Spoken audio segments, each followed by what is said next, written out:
Hey, what is up, everyone? Welcome back to the Sports Stuff video. Today, we are talking about the worst free agency deals so far in NFL free agency. So if you guys do enjoy, please leave a like, comment, subscribe. Let's get into this video with the worst free agent deals so far of NFL free agency. So obviously, a few days ago, I did the best free agency deals. This is going to be coming with the worst free agency deals. Now, when I say worst, it doesn't mean that they're like generationally bad, but it's just like, hey, this is a lot of money. It's a lot of guaranteed money for this guy that I don't think is worth that much. This team isn't a good fit for him, especially at that number. So it's not that they're bad players necessarily. It's that the numbers they got and the teams that they went to for that number, this doesn't make a lot of sense. So I want to make sure it's very clear. You're going to see names on here that are okay players, but they're getting paid like they're star players. So let's get into it. First off, we have J.C. Horn from Carolina, their number one corner. J.C. Horn last year had 50 tackles, 1 interception, 26 run stops, 8 pass breakups, and 37 receptions allowed. He has developed this game to a great run stopper on the outside. When it comes to outside zone, J.C. Horn's constantly going to the running back to try and stop him. He's active in the backfield, but he's still covered. He's still struggling in coverage, right? This is a guy who still is not the best coverage corner. I believe he was ranked middle of the pack in coverage. And he can't stay healthy. That's the main thing with J.C. Horn is been health and coverage, right? He's developed into a good run stopper. I want to make sure it's very clear. He has developed into a good run stopper. But when it comes to coverage, when it comes to staying healthy, he is struggling mightily. And apparently all that is now worth $25 million a year. LOL. He got a basic 4-year, $100 million contract, which at the time of him signing it was the number one highest paid corner in the league. It is now not, but at the time of signing it, it was the number one corner money in the league. Insane. Just completely insane. Guaranteed signing was a $46 million. So basically, they give him a 2-year deal where $46 million of it is guaranteed. Total guarantees are $72 million because the signing bonus is also guaranteed. But, it's very interesting. So let's go over the numbers. So obviously, 2025 is his 5th-year deal. They picked it up. He's only getting paid $7.3 million this upcoming season. But the year after that, it jumps to $23 million, then $22 million, then $28 million, then $30 million. No void years, because again, this team doesn't have a lot of long-term money committed. So J.C. Horn is going to be the guy they start building around when it comes to future contracts. So he's not the one that they're going to do void years on. But this guy, who cannot stay healthy, struggles in coverage, was at a moment the highest paid corner secondary member in the league. It has now been surpassed by guys like Derek Stingley, but again, he is at minimum a top 5 paid secondary member. No, I'm sorry. He is not a top 5 corner in the league. That does not mean he's not a bad player, right? When healthy, J.C. Horn is their number one corner. He's the guy that they rely on the outside, on their boundary. But he's just not that guy when it comes to this money. Like, $25 million a year. That is number one wide receiver money. That is number one left tackle money. That is number one edge money as of like 2 years ago. So now it's like, high-end number one that's on their first deal at the end of their first deal that was drafted in 2018, 2019. That's the type of money at $25 million a year. That is average quarterback money. Not guy at corner who you still can't rely on day in and day out, game in game, to be there and be the best player in your secondary. I'm sorry, that's a bad contract in my opinion. Does it mean that J.C. Horn's a bad player? Absolutely not. That does not mean that J.C. Horn is a bad player. But this contract is absurd. He allowed 37 receptions. 37. I just don't get it. I don't get it. Next up, we have Grady Jarrett with the Chicago Bears. Grady Jarrett last year had 35 tackles, 4 sacks, 0 forced fumbles, 28 run stops, and 34 pressures. He's not a bad player at his age. Again, to me, it's too much money. I mean, you're giving him what? It's $14.5 million a year on this contract. He's currently now paid more than Grover Stewart, a really good pass rushing D tackle, and DJ Reader, a really good run stopping D tackle. He's not the pass rusher he used to be. He's still solid in the run, but he's not as good as Grover Stewart is at pass rushing, and he's not as good as DJ Reader is at run stopping, and he's getting paid better than both of them. So I'm not saying that Grady Jarrett isn't deserving to be on a team as a starter. I mean, he is still a starter, right? We showed last year that when it comes to run stopping, he is still up there as a very good run stopper. But on the same heel, I just don't see him being a guy that Chicago can rely on, right? I mean, again, they signed a lot of guys, they retained a lot of guys. They have Montez Sweat, they signed Deo Odeyingbo from Indianapolis. So Grady Jarrett is at best going to be a rotation defensive lineman making $14.5 million. That is not what I would do with that money, right? Chicago had a lot of needs. They could have gone out and gotten more linebacker help. They could have signed a left tackle. If you don't believe in Braxton Jones, you could have gone out and gotten a left tackle with that kind of a money. You could go and get a running back. It's actually worth a darn. Like, there's so much more you could have done with that money. And again, Grady Jarrett is not a bad fit for the team. It's just for that much money, I thought it was a little bit of an overpay. Then with Aaron Banks in Green Bay, Aaron Banks last year had 65 PFF grade, 60 pass blocking, and 69 run blocking grade. He's still a great run blocker, especially in San Francisco, and he fits the physical scheme in Green Bay. I don't knock the fit. He's just now the number 6 paid guard in the league. Who here, raise your hands up, believes that Aaron Banks is the number 6 skill level guard in the league? No one? No one has their hands up? Exactly, because Aaron Banks is not the number 6 not the number 6 ranked guard in the NFL, but he is currently getting paid like it.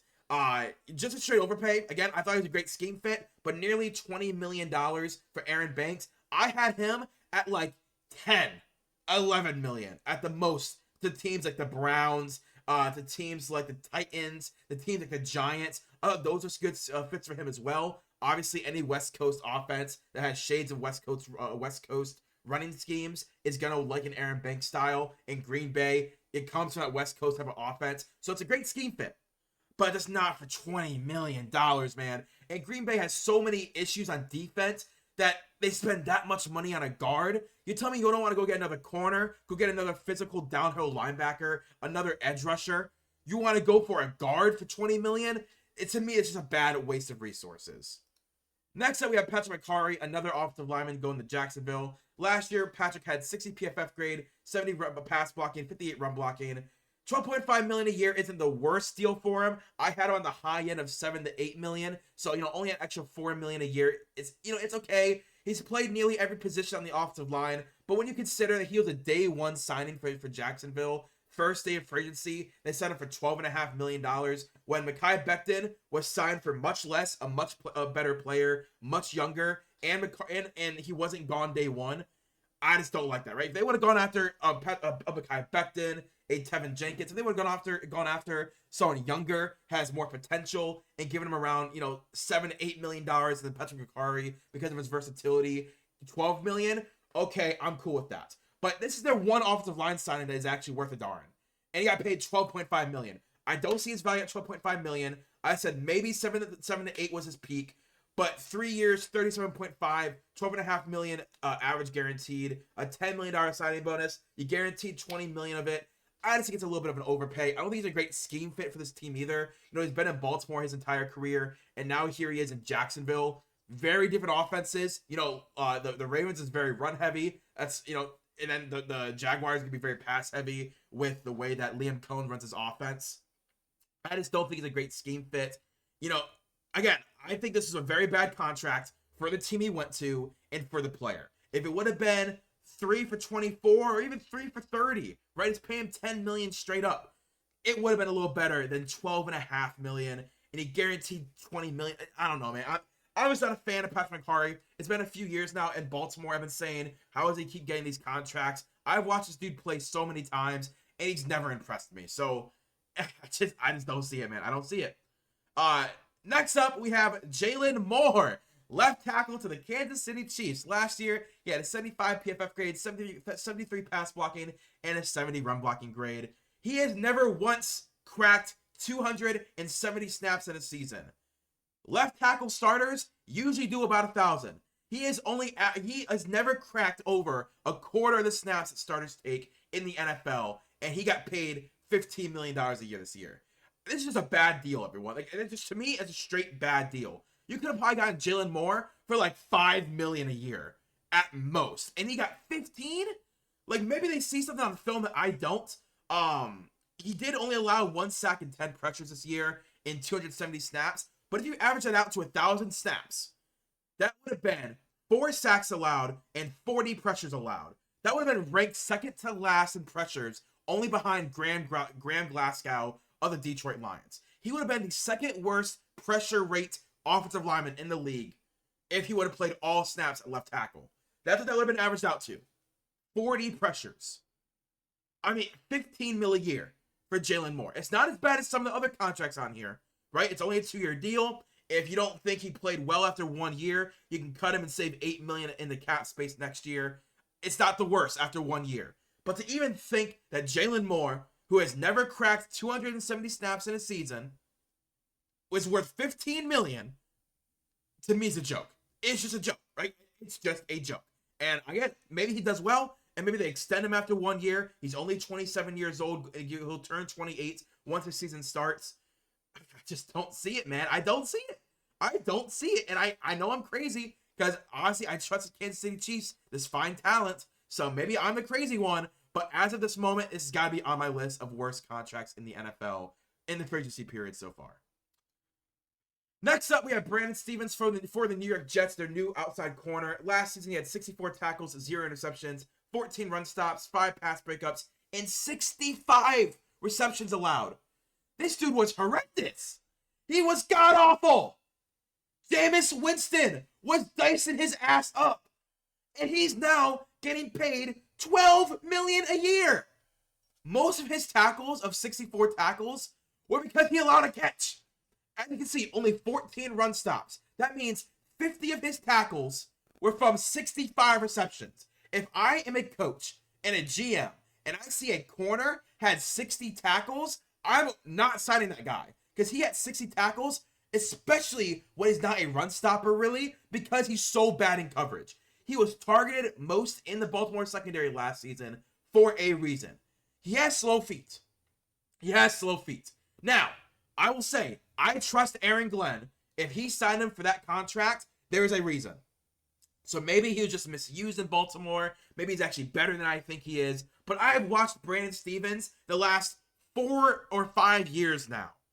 You're telling me that Brandon Stephens, who Jameis Winston and Dorian Thompson-Robinson have both beat and played well against, is worth $12 million a year. 3 years, $36 million, average of 12, guaranteed of 22.9. So basically 2 years fully guaranteed. You're going to sit here and tell me that Brandon Stephens is worth $20 million guaranteed. No, I'm sorry. He's not. He is not worth 3 years, 36. Again, I trust Aaron Glenn. So if Aaron Glenn thinks that Brandon Stephens was misused in the defense, he's not scheme fit, they used him weird, they played him too much at nickel, they played him too much on the outside, they asked him to, take on the harder matchup, and they let Kyle Hamilton and Marlon Humphrey play the box more than Brandon Stephens should have. Okay, we can have a conversation there. But as of right now, the way his numbers stand, Brandon Stephens is getting overpaid by like $10 million. This dude should be on a vet minimum this year, play well in New York, and then get an extension. I just don't see it. I don't see it. Someone tell me what I'm not seeing. I've got to be the one that's in the wrong here. I got to be. Next, we have DeMarcus Lawrence, defensive end from the Cowboys, going to Seattle. Last season, 8 tackles, 3 sacks, 1 forced fumble, 7 run stops, and 9 pressures. He only played 3 games last year fully healthy. He played 4, but he got injured in the 4th. So 3 games fully healthy. He was on pace for a great year. Into the final payday for the veteran. Again, I like DeMarcus Lawrence, but he is coming off a major injury at 33 years old. How good is he going to be? And he is now the #1 pass rusher on a team in Seattle that needs a star. And I just don't think that's him anymore, right? I remember in 2018, 2019, when he was called Mr. $100 million, because I think he was the first edge to ever sign a $100 million contract. And I just don't think he's that guy anymore, right? Honestly, again, he was 32, on his pace for a great career season. But he's opposite of Micah Parsons. He has Osa Digizua, right? Like, that defense was really good last year when everyone was healthy. He's now going to Seattle, which has a very good defensive coordinator, a very good defensive head coach, but there's no other star pass rushers opposite of him. Can DeMarcus Lawrence at 33, coming off an Achilles injury, be a 8, 9, 10 sack guy? I don't think so. Luckily, it's only a 1-year deal, basically. As you can see, it's 1 year, $13 million, basically, is all that's guaranteed at signing. So let's just say he doesn't play well after 1 year. The Achilles injury is too much for him to overcome. They can cut him. They save the final 2 years of the contract, and they only actually end up paying him $13 million. So that's the part I like. But to even think that this guy was worth a 3-year deal, I just don't like it. Again, obviously, it was a fake 2 years at the end of it. They'll probably cut him after 1 year and do cap savings. But I don't like it. I don't like it. Everyone can say what they want. That's fine. They can save $7 million in cap space in 2026. Release DeMarcus Lawrence. They'll probably do that. but it's initially the optics of it. A 33-year-old coming off a major injury, a team not ready to win a Super Bowl, who needs more than just DeMarcus Lawrence coming off an Achilles injury. I just didn't like the deal and where he went to with that money. Luckily, this is an awful contract. Dan Moore, left tackle to the Tennessee Titans. Dan Moore last year had 67 PFF grade, 66 pass blocking, 62 run blocking, 5 penalties, and 12 sacks allowed. Hands down, this might be the worst free agent signing I've seen in the last 5 years. I've tried thinking of them, right? The Von Miller contract was a lot of money for an aging edge rusher coming off a torn ACL. I get it. But it's Von Miller, right? Dan Moore is a bad left tackle. $82 million to a bottom 5 starting left tackle is insane. Because even if you cut him after 2 years, you still gave him $25 million a year. As you can see, potential out to 2027. 2 years, $50 million to Dan Moore. What a joke. He has a bad first step, horrible hand placement on pads, but congratulations, right? That's a lot of money. $50 million to Dan Moore, guaranteed after 2 years, is a complete joke. Whoever his agent is, kudos on being a con man. They somehow convinced Tennessee, nah. All the issues of 12 sacks, that was Russ and Justin Fields' fault. That's not Dan Moore. That's not my boy Dan. Nah, bro, Dan Moore sucks. He is a bad run blocker, a bad pass blocker. I can't believe it. When this news broke, oh my God, I laughed. I've watched Dan Moore every year of his career, just like Brandon Stevens earlier. But this is more egregious. Like, 4 years, $82 million. No matter what, you're paying Dan Moore $50 million. Complete joke, dude. I'm looking at this contract. It's bad. It is bad, dude. This is probably might be the worst free agent signing I've ever seen in the last 5 years. I can go back further, but in the last 5 years, this has got to be one of the worst. Luckily, it's followed right up with another horrible contract. Javon Kinlaw, D tackle to Washington. Last season had 27 tackles, 5 sacks, 2 forced fumbles, 24 run stops, and 30 pressures. As I said, never mind, this might be the worst contract of the last 5 years. So Washington didn't want to pay Jonathan Allen, right? They didn't want to extend him. He was making $17 million last year. They didn't want to extend him. He ended up making $20 million in Minnesota. Okay, you cut Jonathan Allen for $17 million just to sign a horrible D tackle for $15 million. Did you draft Razan Newton last year to replace Jonathan Allen? And then you replace Allen with a worse version of Jonathan Allen for around the same money? I don't get it. Washington needed an edge rusher, and they signed Javon Kinlaw. Why did you not go after Joey Bosa, Khalil Mack? Why? What are you doing? You go after Javon Kinlaw. Complete joke. A complete joke. 3 years, $45 million, $15 million averaged out with a $16.5 million signing bonus, guaranteed at signing $30 million. Even if you cut him after 2 years, you paid willingly Javon Kinlaw $31 million. That is funny. Javon Kinlaw, who as of, I believed, a month ago, was one of the worst draft busts of the last 10 years. He bounced around team to team, never really landed on anywhere, was okay. He lands in New York with that stacked defensive line. He gets 27 tackles, 5 sacks, 24 run stops, 30 pressures, because that defensive line is so stacked that Javon Kinlaw was able to get his numbers behind a very good defensive line, and he constantly got one-on-one matchups or free runs at the quarterback or running back. He stat padded, and then he got $30 million guaranteed. Dude, good on you, Javon Kinlaw. Still not as bad as Dan Moore, but this is up there. And I believe that's it. That is the last signing. Dan Moore has to be, again, the worst contract I've ever seen in the last 5 years, with Javon Kinlaw up there in the top 10. Like, back-to-back horrible contract signings. Again, honestly, Javon Kinlaw and Dan Moore gotta be my worst. DeMarcus Lawrence, I like DeMarcus Lawrence. I thought he was just a bad fit for the money. I still think he can be good, but coming off an Achilles, get him $13 million to not win a Super Bowl, that's I don't really like that.